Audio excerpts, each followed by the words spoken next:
Hi, I'm Stephanie from Museums.love, and today we're going to talk about diversity in museums. We're going to take a look inside Berlin's Altes Museum to find some objects of ancient art, Greek, Etruscan, and Roman, that help us talk about diversity in both antiquity and today.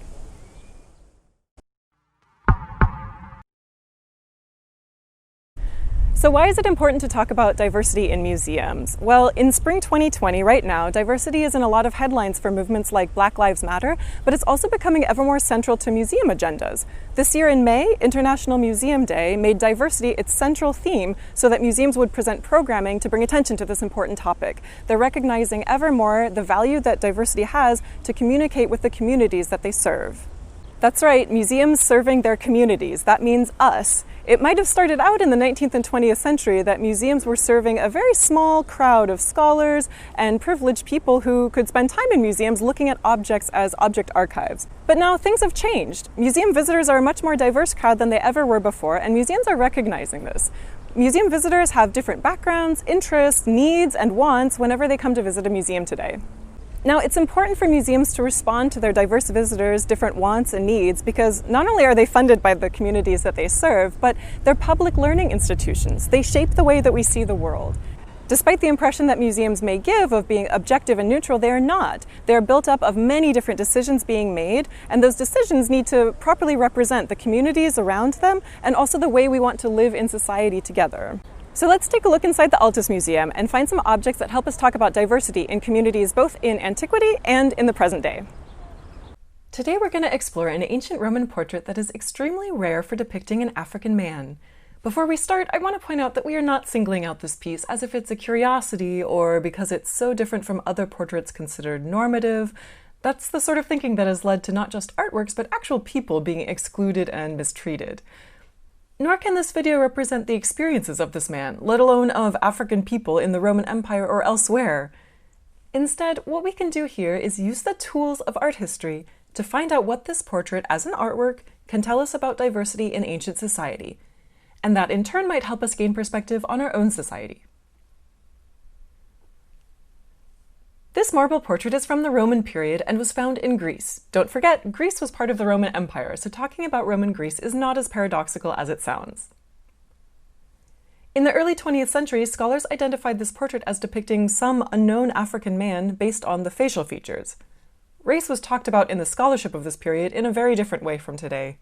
It can be quite alienating to try to read. Geographically, it is certainly possible that this man came from Africa, since the Roman Empire, with its tradition of marble portraits like this one, included North Africa. The Emperor Septimius Severus was also from North Africa. It's not unusual that an African man was depicted in Roman art, but how he is depicted here in a nice marble portrait is rare. Normally, Africans were depicted in Greek and Roman art as undifferentiated figures or even comical caricatures. Sound familiar? This set the tone for racist depictions in the entire Western tradition up to the modern period.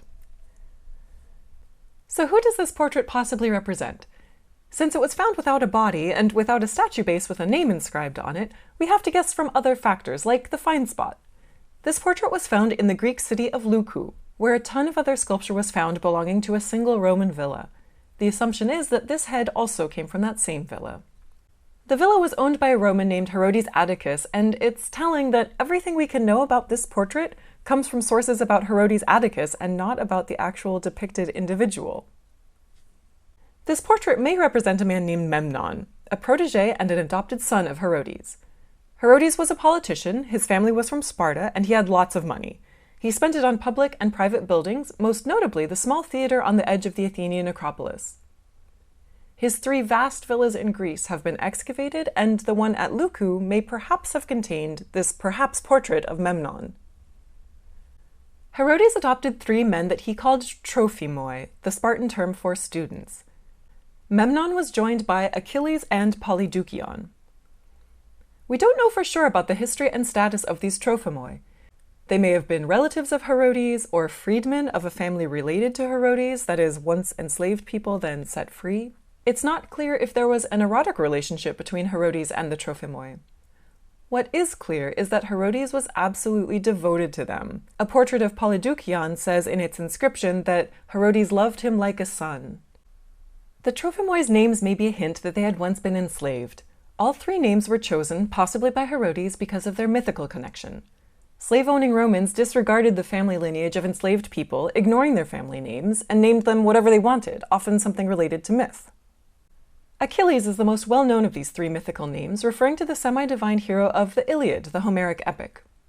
Polydeukion or Polydeuces is the name of another half-god, one of the twins called Castor and Polydeuces or Pollux, the Dioscuri. Finally, Memnon. He's named after another semi-divine figure, an Ethiopian king who fought in the Trojan War, according to the Iliad.